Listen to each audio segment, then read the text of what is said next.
Lopa Sarkar overcame open heart surgery and a fractured leg to create one of the most successful dance companies. This spring, she's about to teach in 2 conferences, Tribally Yours in Montreal and Rax Britannia in the UK. She just got back from teaching in France in time to tell us about her new DVD. Welcome back to the show, Lopa Sarkar. Thanks for having me. I always feel like I should clap for people when they come back to the show because there's no studio audience here, but you have a lot to celebrate. I do. Let's talk about the new DVD because we had the jump off point right off the top there. Brand new DVD, explain it to us. Tell us what's in this action-packed collection. Sure, it's a double DVD set, and it's an instructional DVD set, so that people who want to come to my classes but can't come, or people who want to be dancing every day can be at home and dancing with their children, with their families, working out.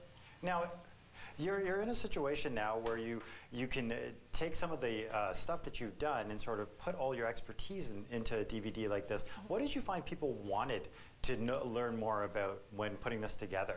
I think what people wanted was to have a dance class, and I started getting emails from all over the world and people saying, are you teaching here? Are you teaching in my country? How can I bring you? And I thought, okay, if I can't go to them, how can they experience my dance class? And so put out a DVD. That's great. You've had the ability to travel all around the world with your dance workshops and teaching people how to dance.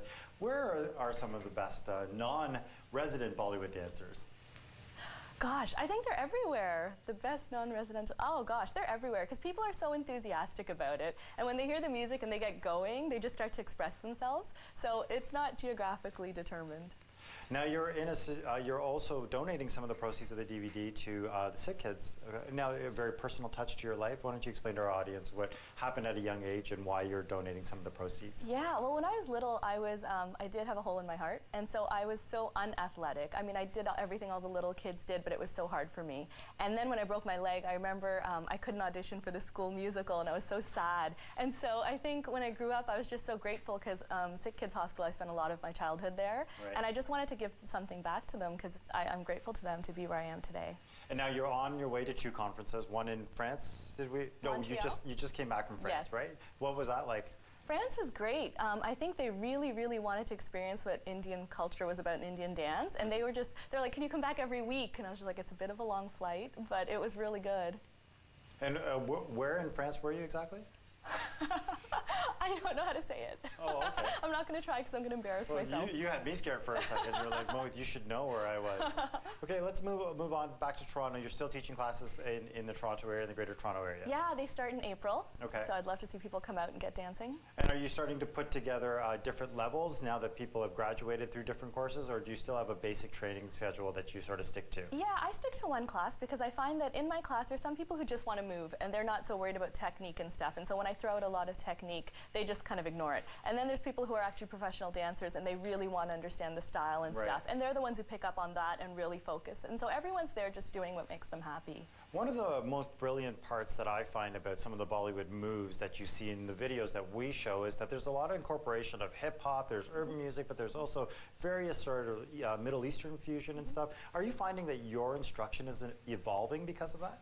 My instruction's evolving that way because I'm interested in those styles of dance. Oh, okay. I'm trained in so many other styles of dance, and I think the great thing about Bollywood is I can take my classical dance training in Bharatanatyam and Kathak, and then I can throw in some belly dance and some Latin, and I'm a Zumba instructor. I can throw in some Zumba moves, and I can do whatever I want and pick my type of music to match it. Great. Now, do you have choreographers that you look to once in a while, and you know that before you even see, like you could hear the music, you know that you're going to like enjoy their work? Do you have people you look up to in that sense? Yeah, I love the Merchants. They're incredible. I love Farah Khan, and then I love Joaquin Cortez, Rachel Bryce, Amy Sigil, like so many people. So you do have sort of people that you pull from for inspiration and stuff like that? Yeah, just whenever I want some creative inspiration, I just turn them on and I'm like, oh wow.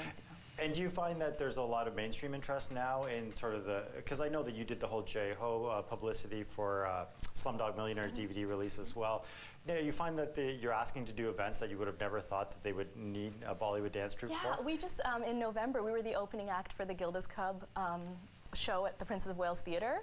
And so, like, you know, Jeannie Becker came up to me afterwards and she was like, oh my God, I loved your performance. I was just like, oh my goodness. Like, you know, the Princess of Wales Theatre, normally Sound of Music, things like that, as an Indian classical dancer, you dream of performing there, but to be the opening act was just incredible. Now you have packed schedule, obviously, a very busy one. Tell us about these conferences that you're headed to as well. Yeah, tomorrow I'm going to Montreal, and there's a tribal belly dance conference called Tribally Yours. So I'm going to be teaching and performing there. And then Miles Copeland and the Belly Dance Superstars are holding Rax Britannia in the UK, and they've invited me down in June to be teaching and performing for that. That is awesome. And now, obviously, you have a website. People who are going to pick up the DVD, get in shape this spring and summer.